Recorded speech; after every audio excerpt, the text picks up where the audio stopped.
آج کل جو مہنگائی ہے، مہنگائی سے آپ کے روزگار پہ کیا اثر پڑا ہے؟ یار آپ کو کیا بتائیں یار، مزدور بہت بہت آدمی شکریہ، ہے، تھینک یو ویری صبح مچ۔ آتے ہیں گھر کے۔ بس بغیر ٹائم ضائع کیے میں خان صاحب کی طرف جاؤں گا۔ خان صاحب over to you, thank you very much. اچھا جی، بسم اللہ الرحمن الرحیم۔ میں سب سے پہلے شوکت ترین آپ کو اور آپ کی ٹیم کو، مزمل آپ کو بھی، سب کو مبارک دیتا ہوں کہ یہ بڑا ٹائملی اور پرٹیننٹ سیمینار آپ نے کیا۔ اس وقت ساری قوم کو اب ایک خوف آ رہا ہے کہ پاکستان کدھر جا رہا ہے۔ 7.5 لاکھ پاکستانی، اور جن میں ٹاپ پروفیشنلز تھے، وہ صرف پچھلے 7 مہینے میں ملک چھوڑ کے چلے گئے۔ اور مجھے جبل علی سے میسج آئی کہ جو 7 مہینے میں جبل علی میں پاکستانیوں نے انویسٹ کیا ہے انڈسٹریل اسٹیٹ میں، وہ پچھلے 10 سال میں نہیں کیا۔ تو ایک امید جا رہی ہے پاکستان سے، کیونکہ جو یہ 7-8 مہینے میں ہوا ہے پاکستان میں، اس کی میری تو جتنی زندگی ہے، میں نے تو اس کی کوئی مثال نہیں دیکھی۔ اور وہ کیا ہوا اس ملک میں، کیوں یہ امید چلی گئی کہ ایک 30 سال سے اس ملک کے اوپر 2 خاندانوں کی قبضہ ہوا تھا، اور انہوں نے اپنے آپ کو ثابت کیا انٹرنیشنلی بھی اور نیشنلی بھی کہ وہ کتنے کرپٹ ہیں۔ انہوں نے جو آپس میں ایک دوسرے کے اگینسٹ ساری پبلک کو تیار کیا، 20 سال 25 سال کہتے رہے کہ وہ کہتا وہ چور ہے، وہ چور ہے، کیسز ایک دوسرے کے اوپر بنائے، اور اس کے بعد ان کو ریجیکٹ کیا عوام نے۔ مجھے تو ان کے اگینسٹ ووٹ پڑی، ان دونوں پارٹیز کے اگینسٹ۔ تو ان کو جب پھر مسلط کیا گیا، میرے خیال میں یہ پاکستان کی سب سے بڑی ٹریجڈی ہے۔ میری زندگی میں میں نے کبھی اس طرح کا، یہ جو آج مایوسی آپ دیکھ رہے ہیں، یہ اس کی وجہ سے ہے۔ اور یہ کیونکہ ایک اکانومی کا سیمینار ہے، میں پہلے یہ کہنا چاہتا ہوں کہ اکانومی جو ہے وہ پولیٹکس سے کنیکٹڈ ہے۔ کوئی دنیا کے اندر اکانومی آئسولیشن میں نہیں چلتی۔ اس کی اگر آپ پورا پیچھے بیک گراؤنڈ نہیں سمجھتے تو آپ یہ نہیں کہہ سکتے کہ آج حالات یہ اکانومی کے کیوں بگڑ گئے، کیونکہ آپ کو سمجھنا پڑے گا کہ کس بیک گراؤنڈ کے اندر یہ سب کچھ ہو رہا ہے۔ اور اس کا بہت بڑا پھر کہ آگے اگر ہم نے جانا ہے تو اس کے لیے کیا کرنا پڑے گا۔ جب تک اس کا صحیح انالیسز نہیں ہوتا، آپ اس کا صحیح معنی کے اندر سولوشن نہیں نکال سکتے کہ آگے ملک نے اب اس دلدل میں سے کیسے نکلنا ہے۔ تو سب سے پہلے تو یہ جو مایوسی آج پاکستان میں، اس مایوسی کی وجہ یہ کہ وہ لوگ جو اپنے آپ کو ڈسکریڈٹ کر بیٹھے تھے، انٹرنیشنلی ان کی کرپشن کے چرچے تھے، ان پارٹیز ایک چیز دنیا ریکگنائز ان کی نہیں کیے، ان کے دور میں ایک چیز ان کی ریکگنائز نہیں ہوئی۔ ان کے 20 25 30 سالوں میں صرف ایک ہی چیز ہوتی تھی کہ ان کی کرپشن کے باہر اخباروں کے اندر، ان کے میڈیا پہ ڈاکیومنٹریز بنی، princess and the play boy, اور پتہ نہیں الفرڈ ٹو پاکستان، وہ جو کرپشن کی ملن ہدایبہ پیپر مل کی تھی۔ یہ سارے کیوں آج اوورسیز پاکستانی سارے ہمارے ساتھ کھڑے ہیں؟ کیونکہ اوورسیز پاکستانیز وہاں باہر بیٹھ کے ان کو ایک بہتر پکچر نظر آ رہی ہے کہ انہوں نے کتنا پاکستان کا نام بدنام کیا باہر۔ کیوں وہ ان کے اتنے اگینسٹ ہیں؟ کیوں کبھی اتنے ایسے ڈیمونسٹریشنز ہوئے ہی نہیں پاکستان کی تاریخ میں؟ جب ہماری گورنمنٹ گرائی گئی 9 اپریل کو، تو جو باہر پاکستانیوں کا رسپانس تھا یہ ان پریسیڈنٹڈ ہے۔ اندر بھی ان پریسیڈنٹڈ تھا، باہر بھی ان پریسیڈنٹڈ تھا، کیونکہ لوگوں کے اندر ایک خوف بھی آیا کہ ان کو واپس لے آئے ہیں، اور دوسرا ایک لوگوں نے اپنا بتایا کہ ہم ریجیکٹ کر رہے ہیں ان کو۔ تو ہماری جو پاپولیرٹی تھی کبھی اس پیک پہ نہیں پہنچی، صرف اس لیے پہنچی کہ جب ان 3 سٹوجز کی شکلیں دیکھی لوگوں نے، تو جو ہمارے خلاف بھی تھے وہ ساتھ آ گئے۔ اور ہماری یہ جو ان پریسیڈنٹڈ پاپولیرٹی ہے، جس کی وجہ سے یہ سارے الیکشنز جب نام سنتے ہیں تو کانپیں ٹانگنی شروع ہو جاتی ہیں، کیونکہ یہ خوف زدہ ہیں۔ ان کو پتہ ہے کہ پبلک کدھر کھڑی ہو گئی ہے۔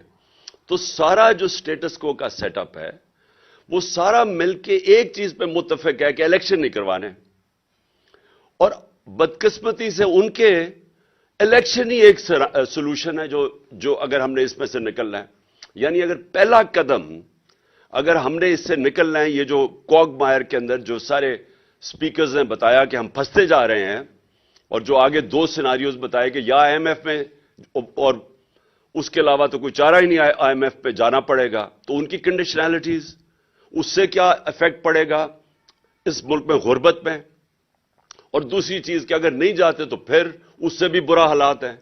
تو یہ جو انہوں نے ہمیں یہاں لا کے کھڑا کر دیا ہے، یہ آپ سمجھ جائیں کہ انفارچونیٹلی ان کو یہ جس مرضی طرف سے کان پکڑیں، سولوشن ایک ہی ہے الیکشنز، اور وہ یہ چاہتے نہیں ہے کیونکہ ڈرتے ہیں۔ تو یہاں پھنسا ہوا ہے کیچ 22 پاکستان کا۔ تو میں اب بریفلی، تو کیونکہ ساری قوم تو سننا چاہتی ہے کہ آگے کرنا کیا ہے، کون نکالے گا اس میں سے، میں اس کے اوپر آؤں گا، لیکن میں ضرور یہ کہنا چاہتا ہوں کیونکہ ساری میری قوم کو اس چیز کی سمجھ آنی چاہیے، اور آپ سب جتنے بیٹھے ہوئے ہیں، کہ دیکھیں جو اس ملک سے کیا گیا 9 اپریل کو، اور جس طرح کیا گیا اور جس طرح کی سازش کی گئی، ایک وہ گورنمنٹ جو پہلی دفعہ آئی تھی پاکستان کی تاریخ میں فیڈرل گورنمنٹ میں، وہ گورنمنٹ جب آئی تھی، اور سب کو پتا ہے آپ نے، کیونکہ شوکت ترین آپ سب نے بتا دیا کہ ایک بینکرپٹ گورنمنٹ ملی تھی پاکستان کی۔ سب سے بڑا مسئلہ ہمارا کیا ہے؟ کرنٹ اکاؤنٹ ڈیفیسٹ، ڈالرز کم ہے۔ تو وہ تو ایک یعنی اب میں کیا کہوں کہ شارٹ سائٹڈ گورنمنٹس مسلسل آتی گئیں۔ یہ دو خاندانوں کا کوئی زیادہ لمبا ویژن تھی نہیں، جو پیسے بنانے آتے تھے اور پیسے بچانے آتے تھے، انہوں نے تو کبھی لانگ ٹرم پلاننگ کی نہیں۔ تو جو ملک اپنی ایکسپورٹس نہیں بڑھائے گا، اپنی ڈالر انکم کو نہیں بڑھائے گا، وہ کیسے کہہ سکتا ہے کہ میں ایشین ٹائیگر بن جاؤں گا؟ میں نے ایسے بھی سلوگن سنے ہیں، لاہور کو پیرس بنا دیں گے۔ تو سمپل چیز یہ ہے کہ اگر آپ کی آمدنی نہیں بڑھ رہی اور خرچے آپ کے بڑھتے جا رہے ہیں، یعنی امپورٹس بڑھتی جا رہی ہیں، تو آپ کیسے ایک ملک سالونٹ رہے گا؟ ہر شور میں جاتے ہی آئی ایم ایف کے پاس جا رہے ہیں۔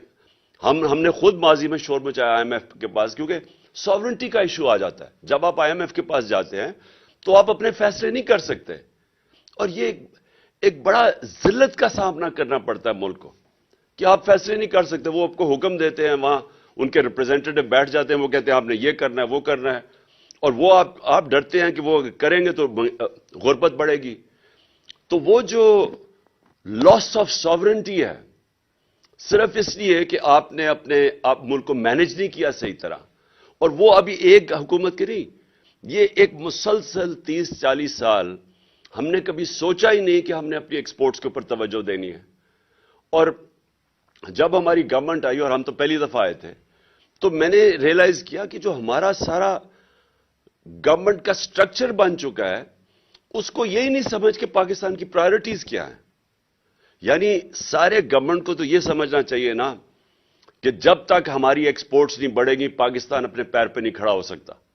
لیکن میں نے ریئلائز کیا کہ جب میں نے ایکسپورٹر سے ملنا شروع کیا، تو وہ ایکسپورٹر سے جب بتانا شروع کیا کیا کیا رکاوٹیں ہیں ان کے راستے میں، تو میں نے شروع میں ریئلائز کیا کہ یہ تو کامن سینس ہے کہ ہمیں ایکسپورٹرز کی تو زندگی آسان کرنی چاہیے، کیونکہ اگر وہ ایکسپورٹ کریں گے تو پیسہ آئے گا، بجائے ایسے معافی کر کے آئی ایم ایف کے پاس پہنچ جائیں ہم اپنی ایکسپورٹس کو توجہ دیں۔ اور دوسرا جو ہماری ریسورس ہے اوورسیز پاکستانیز، ان کی جو ریمیٹنسز ہیں ان کو بینکنگ چینلز کے تھرو چینل کریں، تاکہ وہ بھی ہمارے پاس ڈالر کی انکم میں اضافہ ہو۔ تو میں نے دونوں جگہ دیکھا، ان کے لیے بھی آسانیاں نہیں کوئی پیدا کرنے کے لیے تیار تھا جو ریمیٹنسز تھی، نہ ہی ہم اپنے ایکسپورٹرز کے لیے کوئی مدد کر رہے تھے۔ اور پھر جو فیوچر ہے ٹیکنالوجی کا، میں نے جب آئی ٹی سیکٹر کو دیکھا تو وہاں بھی وہ سارا آئی ٹی سیکٹر سے جب بات کی، ہر جگہ رکاوٹیں تھیں ان کے راستے میں۔ یعنی ان کو ہم انکریج کر رہے تھے، جو آئی ٹی کی فرمز تھی، کہ اپنا پیسہ باہر رکھیں ملک سے، اپنے ڈالرز باہر رکھیں۔ حالانکہ بڑا آسان تھا ان کے لیے انسینٹیوائز کرنا کہ وہ اپنا ڈالر پاکستان میں لے کے آئیں، لیکن وہ جو سٹرکچر بنا ہوا ہے ایف بی آر کا، جو ہمیں شروع میں آئے ایف بی آر گورنمنٹ کا، وہ اس کے اوبلیویس تھا، اس کو سمجھ ہی نہیں تھی کہ کیوں